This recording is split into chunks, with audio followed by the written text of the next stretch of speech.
Halo anak-anak semua, berjumpa kembali di acara Kangguan Dadi Guru. Nah, perkenalkan Bapak Imade Adi Kurniarta. Nah, pada video presentasi hari ini kita akan membahas mengenai cahaya dan alat optik. Seperti yang anak-anak ketahui ya, cahaya dan alat optik ini sangat penting dan berguna bagi kehidupan manusia. Bagaimanakah wujud dari cahaya, anak-anak? Ya, betul ya. Cahaya di sini tidak dapat kita tentukan wujudnya, tetapi kita dapat lihat dan dapat rasakan keberadaannya. Ya, cahaya di sini sangat penting bagi kehidupan. Begitu juga alat optik. Apabila tidak ada cahaya dan alat optik, coba anak-anak bayangkan apa yang terjadi. Kita akan hidup dalam kegelapan. Ya, tentu saja kalau dunia sudah gelap, kita tidak bisa melihat keindahan alam. Kita tidak bisa melihat wajah teman-teman kita di sekolah, tidak dapat melihat wajah orang tua. Nah, oleh karena itu, cahaya dan alat optik sangat penting. Nah, bagaimana dengan adanya cahaya dan alat optik kita bisa melihat? Nah, untuk lebih lanjut kita akan pelajari bagian-bagian berikut ini ya. Nah, yang pertama, sebelum kita mengetahui bagaimana cara kerja cahaya dan alat optik supaya kita bisa melihat keindahan alam, nah terlebih dahulu kita harus ya mengetahui sifat-sifat cahaya. Nah, cahaya ya sangat berguna sekali bagi semua makhluk hidup. Cahaya dapat membantu kita melihat ya, sehingga kita mampu mengamati dan melihat benda-benda yang ada di sekitar kita. Nah, untuk sifat-sifat cahaya, di sini cahaya memiliki 6 sifat ya, anak-anak. Yang pertama, cahaya dapat merambat lurus. Yang kedua, cahaya dapat dipantulkan. Yang ketiga, cahaya dapat dibiaskan. Yang keempat, cahaya dapat dilenturkan. Kemudian yang kelima, cahaya dapat digabungkan. Dan yang keenam, cahaya mampu merambat dalam ruang hampa. Nah, yang pertama kita akan bahas sifat cahaya yang merambat lurus ya. Cahaya mampu merambat lurus. Nah, cahaya dapat merambat lurus ini dapat dibuktikan ya apabila anak-anak pada pagi hari baru bangun ya, dari celah-celah jendela, juga dari celah-celah genteng ya. Apabila ada rumah yang tidak pakai plafon, maka bisa dilihat ya, cahaya itu masuk ke dalam celah-celah seperti batang yang lurus. Nah, seperti batang yang lurus. Nah, oleh karena itu, sifat cahaya yang merambat lurus ini dimanfaatkan manusia dalam pembuatan lampu senter dan lampu kendaraan. Coba kita bayangkan bersama apabila cahaya pada lampu senter itu tidak merambat lurus, maka cahaya senter itu tidak akan dapat fokus pada satu tujuan. Nah, pada gambar anak bisa perhatikan di sana ada sebuah percobaan sederhana ya, yang menggunakan lilin sebagai sumber cahaya, kemudian menggunakan 3 buah karton yang besarnya atau ukurannya berbeda. Nah, pada tengah-tengah masing-masing karton ini dibuat lubang yang tegak lurus dengan cahaya lilin. Maka dapat diamati, pada gambar itu diamati oleh anak, pada lubang itu cahaya dapat dilihat dan juga merambat lurus. Nah, itu bukti bahwa cahaya itu merambat lurus ya. Nah, berdasarkan dapat atau tidaknya ditembus cahaya ya, benda dapat digolongkan menjadi 3. Yang pertama disebut dengan benda opak atau benda tidak tembus cahaya.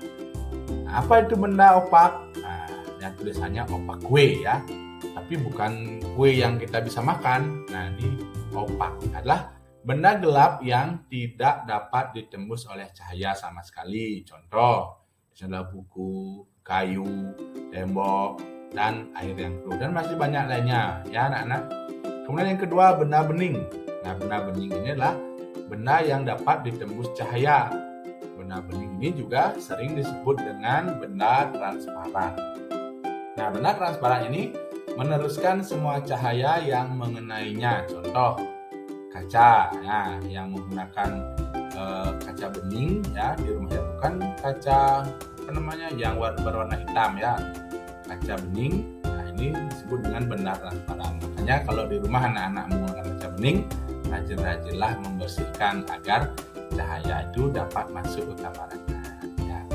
Kemudian benda transluen yang ketiga, benda yang dapat meneruskan sebagian cahaya yang datang dan menyebarkan sebagian cahaya yang lainnya. Nah, contohnya di sini adalah kain gorden tipis dan beberapa jenis plastik. Nah, bagi anak-anak yang kamarnya menggunakan gorden yang tipis, pasti pada pagi hari itu ada sedikit cahaya yang dapat menembus gorden anak-anak. Itulah yang disebut dengan benda transluen. Nah, kemudian bukti dari cahaya itu merambat lurus yaitu pada gerhana matahari. Anak-anak pernah melihat gerhana matahari? Pasti ya.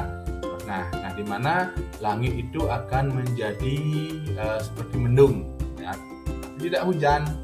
Makanya orang sering bilang mendung itu bukan berarti hujan. Nah, pada gerhana matahari ya, cahaya matahari itu merambat lurus. Anak-anak bisa lihat di gambar ya, merambat lurus, kemudian dihalangilah oleh bulan. Nah, terjadinya gerhana matahari karena posisi matahari, bulan, dan bumi itu berada sejajar, berada lurus, sehingga terbentuklah bayangan umbra. Nah, ini bayangan umbra ya, yang setelah bulannya dan titik bayangan umbra dan bayangan penumbra. Bayangan umbra ini adalah bayangan yang gelap atau sama sekali tidak dilalui cahaya, sedangkan bayangan penumbra ini masih dilalui sedikit cahaya. Nah, ini makanya pada saat gerhana matahari bumi itu akan terlihat seperti adanya mendung, tapi bukan hujan ya. Nah, yang kedua, sifat cahaya yang kedua itu cahaya dapat dipantulkan. Nah, anak-anak dapat lihat pada gambar ya, itu merupakan gambar pohon kayu yang hidup di pinggir sungai yang airnya sangat jernih. Nah, di sini pohon kayu ini dipantulkan oleh air ya, sehingga terlihat pohon kayu ini ada di dalam air. Nah, ini disebabkan karenanya cahaya itu dapat dipantulkan. Jadi cahaya yang mengenai pohon ini dipantulkan oleh air ya. Nah, kemudian pemantulan ini apabila cahaya itu mengenai permukaan pantul yang tidak rata, nah contohnya misalnya ini pada kayu, maka pemantulan ini disebut dengan pemantulan baur. Nah, sedangkan ketika mengenai permukaan pantul yang rata, maka seluruh cahaya yang datang akan dipantulkan dengan arah yang teratur. Nah, pemantulan cahaya ada dua, anak. Yang pertama pemantulan baur dan pemantulan teratur. Nah, pada gambar anak bisa lihat itu yang A, bagian A adalah pemantulan baur, di mana berkas sinar sejajar yang mengenai bidang permukaan yang tidak rata akan dipantulkan ke segala arah. Itu disebut dengan pemantulan baur. Kemudian pemantulan teratur ya. Nah, pada gambar B di mana berkas sinar sejajar yang mengenai permukaan bidang yang rata akan dipantulkan sejajar, sehingga gambar ini sinar datang dan sinar pantul ini terbentuk rapi, berbeda dengan pada permukaan yang kasar. Itu ya, pemantulan itu ada dua. Nah, oleh Snellius ya, di mana di sini W. Snellius mengemukakan hukum pemantulan cahaya yang bunyinya sinar datang. Nah, pada gambar ini sinar datang atau sinar jatuh, garis normal dan sinar pantul ini terletak pada satu bidang datar. Nah, hukum Snellius. Kemudian yang kedua, sudut sinar datang itu selalu sama besarnya dengan sudut sinar pantul, atau sudut I ini pasti sama besarnya dengan sudut R. Nah, untuk lebih jelasnya kita contoh soal terlebih dahulu ya, di mana anak-anak bisa perhatikan pada gambar seberkas sinar datang. Nah, ini yang berwarna merah ini membentuk sudut 60 derajat terhadap garis normal cermin AB. Cermin AB, ini cermin BC, ini garis normal ya, bagian ini garis normal. Setelah mengalami pemantulan sinar menuju cermin BC dan mengalami pemantulan kedua kalinya pada cermin BC, pada gambar tentukanlah besarnya sudut pantul pada cermin BC. Kita akan menentukan sudut pantul pada cermin BC di sini. Nah, bisa lihat anak. Nah, ini ya dari gambar tersebut. Nah, ini di sini diketahui sudut dari NXY.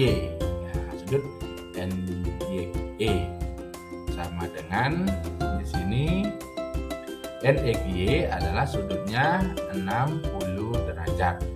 Sedangkan sudut DXN ya, DXN. Nah, ini sama dengan sudut NXY. Nah, sudut dari sinar datang dan sinar pantul itu besarnya sama.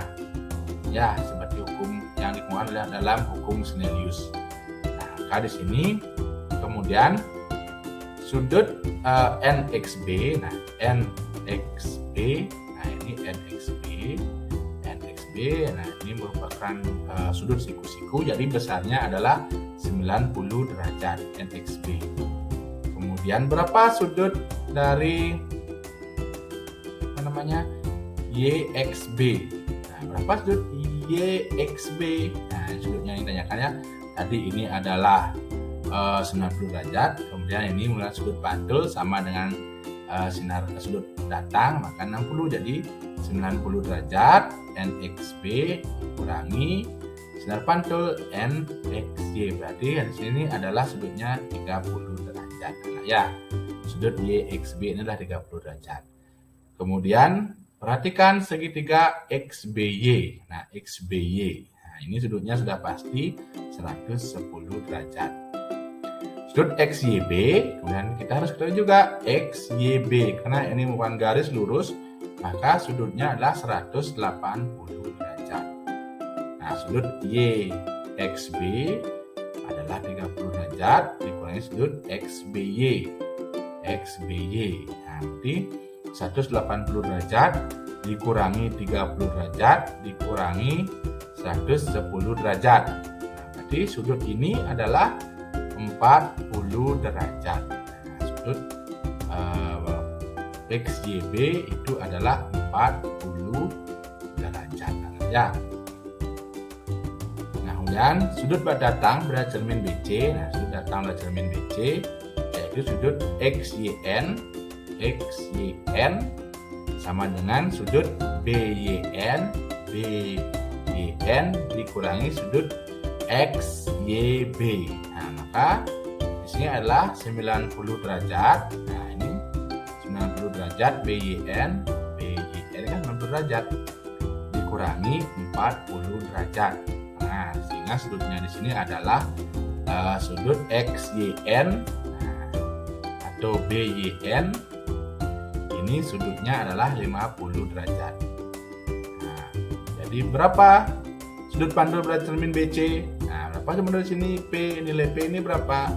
Karena sudut pantul pada cermin BC sama dengan sudut datang pada cermin XYN yaitu sebesar 50 derajat. Nah, ini pembahasannya anak-anak. Ya, pembahasannya nanti bisa dipelajari lebih lanjut. Terima kasih. Jadi itu merupakan pembahasan pada video presentasi pada kali ini ya anak-anak ya. Kita sudah membahas dua sifat cahaya. Yang pertama yang merambat lurus, kemudian cahaya dapat dipantulkan. Nah, untuk cahaya dapat dipantulkan pada cermin datar, cermin cekung dan cermin cembung, kita akan bahas pada video presentasi bagian kedua. Jadi jangan lupa untuk memberi dukungan anak-anak, silakan like dan subscribe ya channel Bapak ini supaya Bapak dapat terus mengembangkan video-video pembelajaran yang berguna bagi anak-anak. Dan pesan Bapak terakhir, tetap semangat belajar dari rumah. Bapak yakin belajar IPA itu anak-anak pasti bisa, karena dengan usaha dan tanggung jawab, apa yang anak-anak harapkan pasti akan terwujud. Baik, sampai jumpa anak-anak. Sampai bertemu lagi di video presentasi cahaya dan alat optik part 2. Terima kasih.